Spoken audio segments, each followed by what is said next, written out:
പ്രഫുൽ നോക്കൂ, 102 കോടി രൂപയാണ് 2018 പ്രളയത്തിൽ ഹെലികോപ്റ്റർ ഉപയോഗിച്ചതിന് ഇന്ത്യൻ എയർഫോഴ്സിന് കൊടുക്കേണ്ടി വന്നത്. തൊട്ടടുത്ത വർഷമാണ് അതിന്റെ ബില്ല് വന്നത്. ഓക്കെ, അപ്പോൾ നിങ്ങൾ പറയുന്ന ഒരു ന്യായം കേന്ദ്രത്തിന്റെ ഫണ്ടിൽ നിന്ന് തന്നെ, അല്ലെങ്കിൽ കേന്ദ്രം തരുന്ന ഫണ്ടിൽ നിന്ന് തന്നെയല്ലേ അതെടുത്ത് കൊടുക്കേണ്ടതെന്നാണ്. ഇവിടെയും ഹെലികോപ്റ്റർ ഉപയോഗിച്ചിട്ടുണ്ട്. അതിൽ 17 കോടി രൂപയാണ് ഇവിടെ കാണിച്ചിരിക്കുന്ന തുക. അപ്പോൾ 17 കോടിയാണ് ബില്ല് വരുന്നത് നമുക്ക് ഉറപ്പിക്കാനൊന്നും പറ്റില്ല. പക്ഷേ അത് കൂടുതലുമാകാം.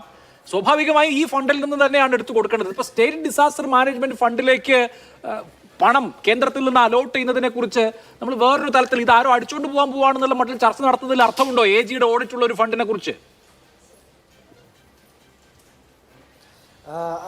അഭിലാഷേ, ഇത് UPA ഭരണകാലത്ത് CPM പിന്തുണയോടുകൂടി ഭരിക്കുന്ന സമയത്തുണ്ടാക്കിയിട്ടുള്ള നിയമമാണ്.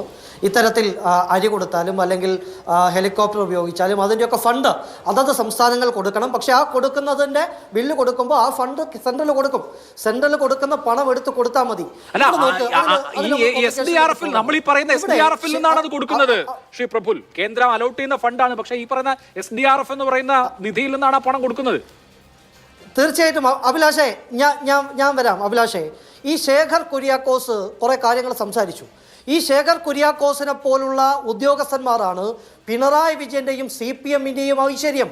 ഇത്തരത്തിൽ കോവിഡ് കാലത്തായിക്കൊള്ളട്ടെ, ഇപ്പം ഈ ഉരുൾപൊട്ടൽ ഉണ്ടായ സമയത്തായിക്കൊള്ളട്ടെ, ഈ സമയത്തൊക്കെ വ്യാപകമായ തട്ടിപ്പിന് ഈ സർക്കാരിനെ സഹായിക്കുന്നത് ഈ ശേഖർ കുര്യാക്കോസിനെ പോലെ വളരെ പ്രൊഫഷണലായിട്ട് കാര്യങ്ങൾ വിശദീകരിക്കാൻ സാധിക്കുന്ന ഉദ്യോഗസ്ഥന്മാരുള്ളത് കൊണ്ടാണ്. ഇവിടെ നോക്ക്, ഇവിടെ അധികം ഒന്നും കണക്കുകൾ നോക്കണ്ട. അവിടെ ഭക്ഷണം വിതരണം ചെയ്ത 10 കോടി എല്ലാ സാധനങ്ങളും ഫ്രീ ആയിട്ടാണ് കിട്ടിയത്. ഒരു പച്ചവെള്ളം പോലും പണം കൊടുത്ത് വാങ്ങിക്കേണ്ടി വന്നിട്ടില്ല. പച്ചക്കറികൾ മുഴുവൻ കിട്ടിയിട്ടുണ്ട്.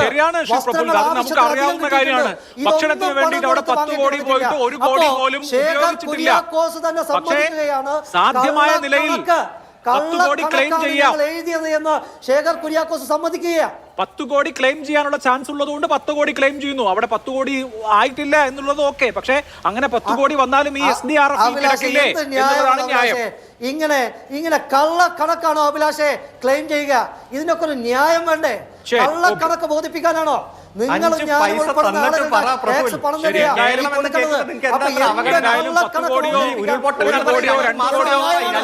കള്ളക്കണക്കല്ലേ?